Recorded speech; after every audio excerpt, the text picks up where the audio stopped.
Hello my friends, today we are going to prove that cos theta squared plus sin theta squared equal to 1. And now from Pythagorean Theorem, where we're having a right angled triangle like this one, with theta and the base x, the height y, and this length, hypotenuse r. So Pythagorean Theorem states that x squared plus y squared equal to r squared, as we've written here. So if we try to divide r squared by everything, then we are going to get that x squared plus r squared plus y squared over r squared equal to 1, because r squared divided by r squared is 1, and this one shall remain.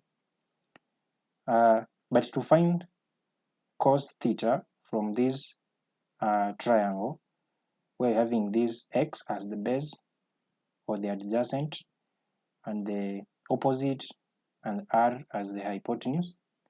So cos theta is given by adjacent over hypotenuse. That is why we are given we are getting x over r, and this is x is adjacent and r is the hypotenuse. And so we can also find sin theta, which is given by opposite over hypotenuse, that is y divided by r, because y is in the opposite of our angle, which is theta, and then the other one is the hypotenuse, so y divided by r.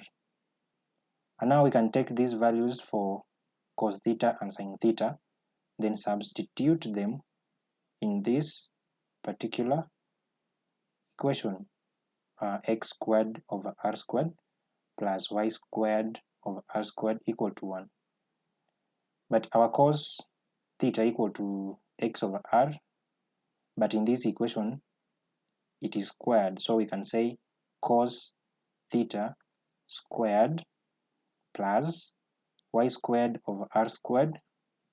When we substitute y over r, this is going to be sine theta, but it is squared because of the square sign here, so it is going to be plus sine squared theta, then equal to 1. So as you can see here, cos squared theta plus sine squared theta is equal to 1, and up to that point we have proven that cos squared theta plus sine squared theta equal to 1 by using Pythagorean theorem. Thank you for watching.